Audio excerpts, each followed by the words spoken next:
Welcome back, welcome back. My next guest has built a reputation for his meticulous research of the characters he plays. He's picked up numerous awards, Oscar and Golden Globe nominations. You'll probably remember him best from Aragorn in the Lord of the Rings trilogy that really made him a star, a big star, a megastar. Viggo Mortensen has taken on the challenge of getting into Sigmund Freud's psyche in this movie. The movie, A Dangerous Method, has been described as an intellectual ménage à trois and takes a look at the formative days of psychoanalysis and the relationship between Freud and his protege Carl Jung and a patient-turned-psychoanalyst played by Keira Knightley who comes between them. So let's take a look now. Freud's the one with the beard.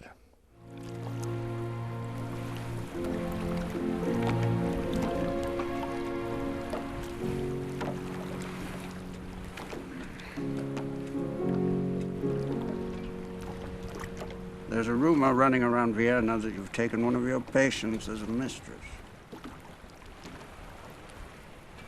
It's absolutely untrue.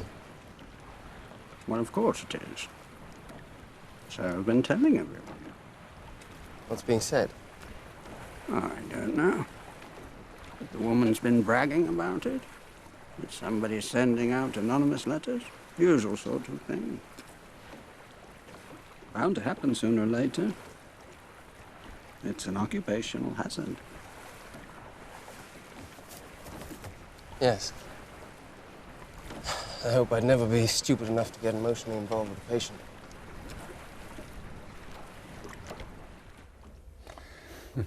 And great scene there. And one minor point to start with, because it's so visually present there, is I read that you had a correspondence of about 40 emails to work out what was the correct cigar for Freud to smoke. Yeah, well, with David Cronenberg, that was the director, and this is the third movie I've done with him, and we tend to exchange a lot of information, you know, before we start shooting, and you know, hundreds, thousands of emails and lots of phone calls. But yeah, the cigar was difficult to get exactly the right one, but we did find it eventually and agreed on what it should be to match Freud's. And is it Cuban? Yeah, very good cigars, fortunately, since I had to smoke so many. Yeah, you could be smoking all day, couldn't you? Yeah, I was. I think there's only one brief scene in which I don't have it either in my hand or in my mouth. It's nearby, but it took some doing. I have very fond memories of the smell of cigars from my grandfather. In Denmark, he smoked all day long. So the house smelled like it, he smelled like it, and so it's good I had good memories. How important, when you're doing a movie about very famous real people, how important is it that it be absolutely accurate? I mean, there you were talking about the cigars, but then you read people writing about the movie and saying, well, did Sabina really have an affair with either of the two men, or both of the two men, or none of the two men? How important is it that you get that right? Well, I always try to get it right. I understand that in theater and in film, in the movies, there are different ways to tell a story. Some people say, take a movie like Moulin Rouge, the version by Baz Luhrmann, the Australian director. That's kind of wildly diverges from period details in some way. It's sort of a blend of the past and the present, and the soundtrack is all modern music and so forth, and the camera work is quite fancy. In the case of A Dangerous Method, it's really a recreation, you know, a very accurate recreation of the period, and I think David wanted to bring these characters to life as accurately as possible. The screenplay is by a very good English writer, Christopher Hampton, who's been awarded many prizes, and you know, it's based on letters between these people, so actually everything you see in the movie is academically and historically sound. And so we went to every effort to make sure it was right, you know, hence the cigar, and not just what cigar, but how did he smoke them. Anything I could find in terms of photographs, descriptions of him. How many did he smoke? He smoked 20 or 22 cigars every day, like that. So he smoked all day long. Did you, when you did the scene, did you smoke 22 cigars? I smoked more than that every day because there's more than one take, so I smoked a lot of them. Took some getting used to. But I like that kind of research, you know. I went to Vienna before we shot, spent time there. I went to antiquarian bookshops. I found the books that would be in his library, not just his, you know, academic material, but things he liked to read for fun, you know, for personal enjoyment. He loved Oscar Wilde, for example. He liked Mark Twain. He liked satire. You know, he had one thing I found, and you can see it in that scene a little bit,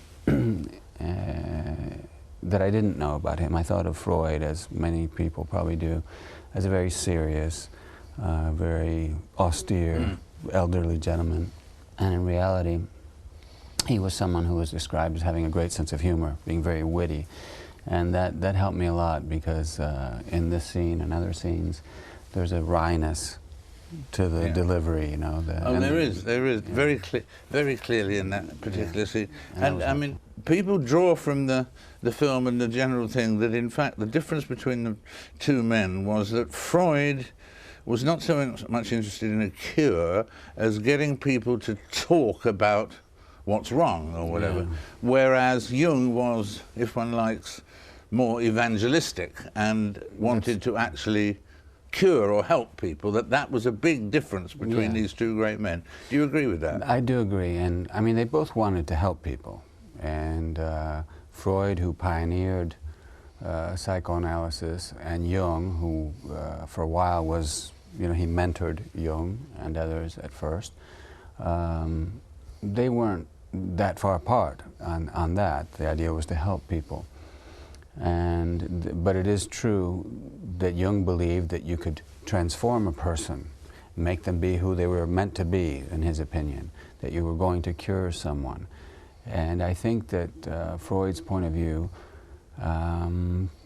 was a little more difficult to accept or to live with, and it took a certain amount of courage to stick by it, because what he was saying is everyone has problems. Everyone has a destructive impulse inside them. We all have a dark side, let's say, you know.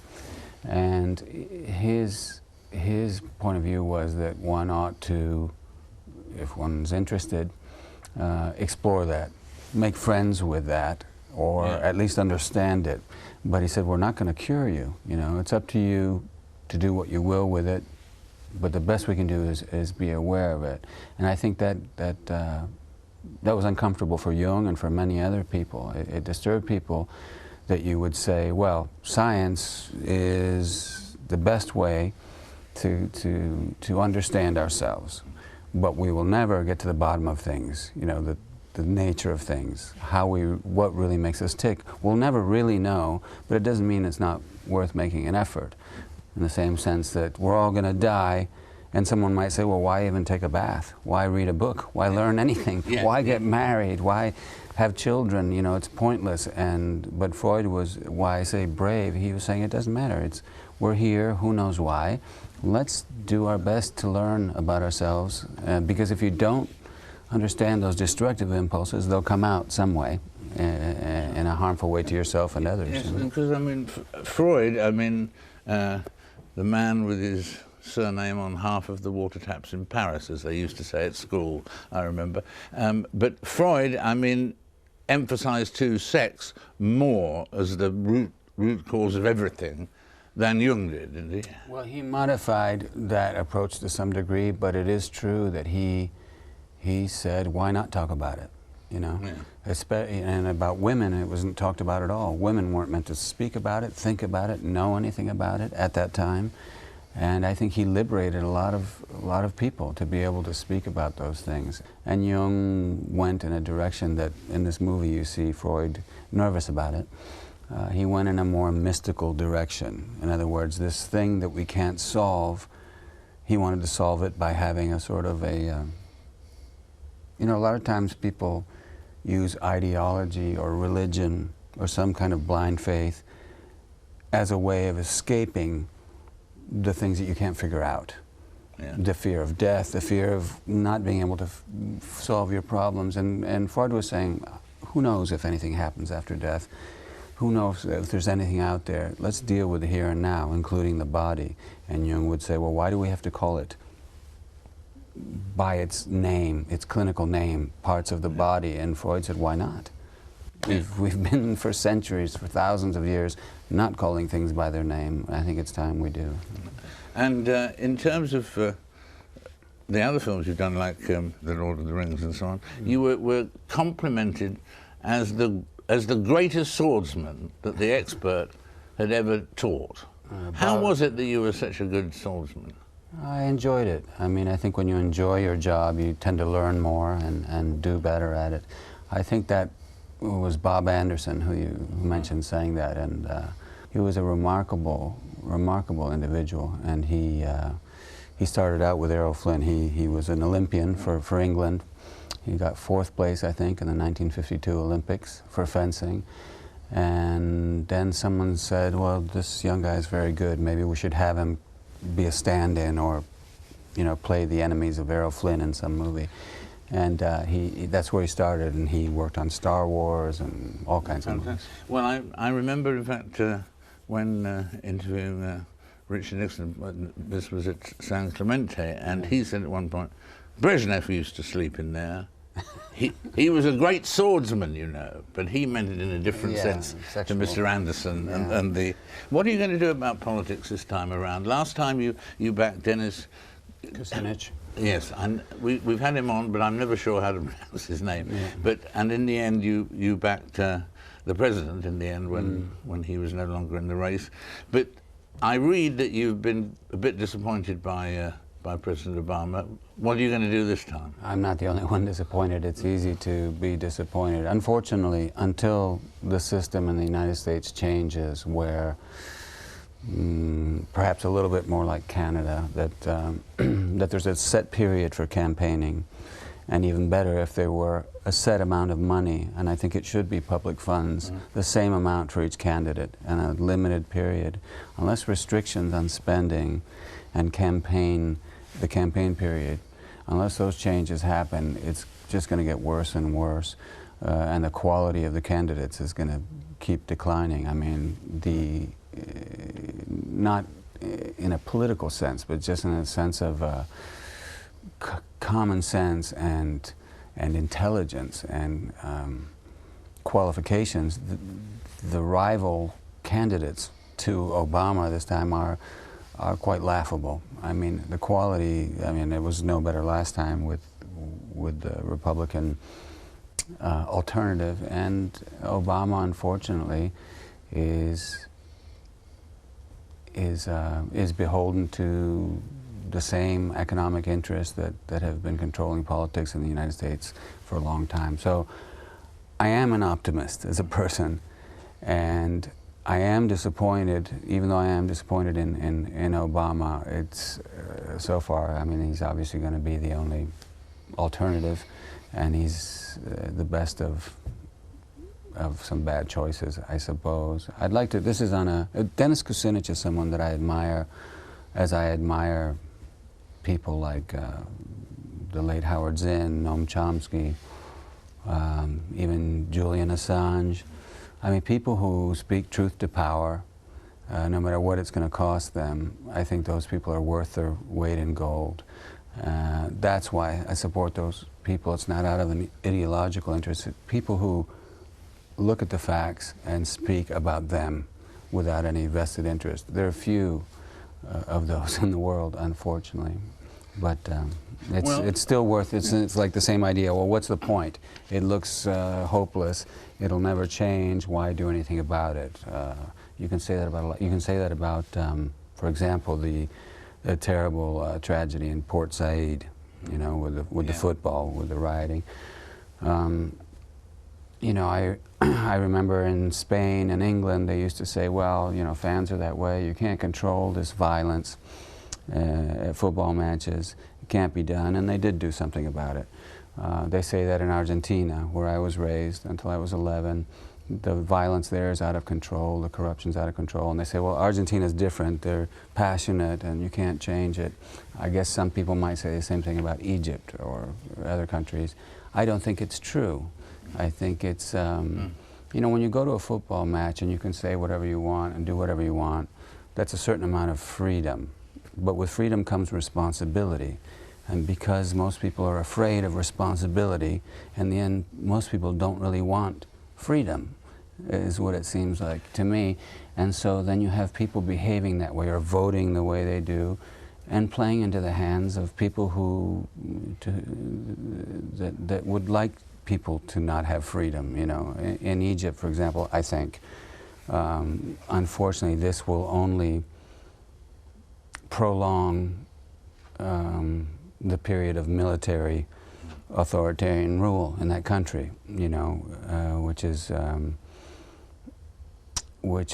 not, well, it's denying the promise of the Arab Spring last year, and I think that's the most unfortunate thing about it. I'd like to send my condolences to the 70-odd people that lost their lives and their families, and this is a little bit, I didn't ask you about this before, but if I can say that I'm a very passionate football fan, but I've never hit someone, even if I was annoyed at them, from a rival team. I think it's silly, you know, and dangerous, obviously. But I have been guilty of taunting, you know, in a playful way. But maybe I should even reconsider how much of that I do. Well, I was just thinking that the just talking of football, soccer, and so on. Are you? Your surname's quite an unusual surname. And are you by any chance related to the football player, Mortensen? To Stan Mortensen, who I don't know. hit the winning goal in the FA Cup final in England in the late 40s? So no, you could be related to. I could be, but Mortensen's a very common name. It's sort of like Smith in England, I suppose. Yeah. I do have something that I would like to show, because I know this is shown in many countries in the world. I'm not trying to get off the track. We can get back on anything. At all. And this is a salute from San Lorenzo de Almagro. This is the flag of my team. And on behalf of our team, I salute all soccer fans who are passionate about their teams, including Egyptian teams. Yeah. And hopefully they'll find a way to enjoy the sport, be as passionate as they want, without killing each other, you know. Absolutely. Well, that's a very important point, and with a quick good luck to Arsenal. That's an entirely piece of prejudice there on my part. Thank you very much indeed. It's been an absolute delight. Hope we see you again very soon, Viggo. Thank you for your time. It's been great. Okay. Viggo Mortensen there, and we'll look forward to seeing him again. Since the days of Alexander the Great, Afghanistan's lands have been fought over by foreign invaders. Following protracted involvements in the 20th and 21st centuries, US Defense Secretary Leon Panetta declared on Wednesday that NATO will end combat operations in Afghanistan next year. Former foreign correspondent and author Sandy Gall, using the expertise of his half-century in journalism, is in the studio now to discuss his new book, which is called War Against the Taliban, subtitle, Why It All Went Wrong in Afghanistan. Welcome, Sandy, good to see you. Why did it all go wrong? You said at one point, there's one word that describes that. Yes, right, and I think that's Iraq, because the invasion had been very successful, the American invasion of Afghanistan after 9/11, when they overthrew the Taliban, and helped by the British. I mean, we've had quite a big role in that invasion. So that started very well, and I think the Americans felt they'd achieved what they needed to achieve, which was to drive out the Taliban. But they were more interested, obviously, by that time, much more interested in invading Iraq. And I think that then finished the interest in Afghanistan to our detriment. And, you know, all the resources, all the money, all the manpower, all the intelligence was diverted to Iraq. And then it came back again towards, more recently it yes, came back. Yes, but much later. There was this long bit in the middle when we didn't do anything, and the Taliban came back. I mean, the Taliban came back without the British and the Americans apparently knowing or caring that they were coming back and reorganizing. And you know, with the ISI, the Pakistan intelligence, actually pulling the strings and orchestrating the whole thing. The Taliban were very, very well organized. But in fact, Pakistan are not allies with Taliban anymore, are they? No, they're very duplicitous allies. I think that's what the Americans have now concluded. And this report that just came out the other day saying that Pakistan was really behind the insurgency and had orchestrated it, masterminded it for a long, long time, which was backed up by an American general called General Jack Keane, who says yes, and we must do something about it. That's now, I think it's a very dangerous and tricky situation, because the Pakistanis are saying no, nothing to do with us, we didn't do anything wrong, and the Americans are saying yes, you did, you were double-crossing us, in effect, to put it in Hollywood terms. A big double cross, and you know, it's got to stop. We can't go on. But at the same time, Pakistan have lost more lives than Britain and America put together. Yes, partly because I suppose of the of the Pakistani Taliban. I mean, you've got two Talibans. You've got a homegrown Pakistani Taliban. Yes, they've lost a lot of people, I think, in the struggle against them, but they have supported the Afghan Taliban because they feel they want a client government in Kabul. They want a very sympathetic, friendly vassal. Some people say a vassal state in Afghanistan, Pakistan. But all because of India, of course. It all comes back to it. If the Americans do leave, as Leon Panetta is predicting, what will happen in Afghanistan? Will anybody else take our side there, or the Allies' side there, or do you think the Taliban will just have a sweep through the whole of Afghanistan? Well, that's the fear. I mean, yes, that is a possibility, I think, because they're obviously good fighters, they're well armed, they're well trained. By whom? By the Pakistanis. They're natural fighters, the Afghans. So, yes, they are a formidable opponent. And what will happen? I mean, will the new Afghan army will be up to stopping them, dealing with them? I don't know. I mean, some people say yes, others say no. The next thing that arises is that the North will not accept this. That everywhere north of Kabul, say, including Kabul, which is Persian-speaking and therefore not sympathetic to the Taliban. Everything north of that, I think they're all minorities, big minorities, Tajiks and Persian speakers and Uzbeks and so on. They will not accept another Taliban dictatorship, I don't think. So you could get a civil war. Well, thank you very much indeed for being with us, Sandy. Good luck with the book here, War Against the Taliban, Why It All Went Wrong in Afghanistan.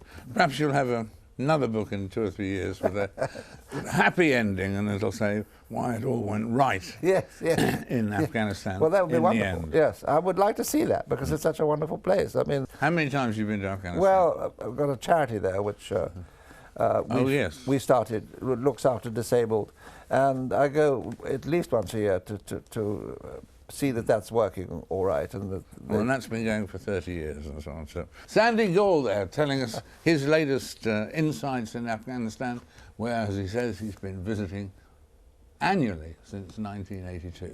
That's all we have time for this week, so my thanks to all of my guests, of course, and will you please join us again in 7 days' time for another edition of Frost Over the World. Until then, goodbye for now.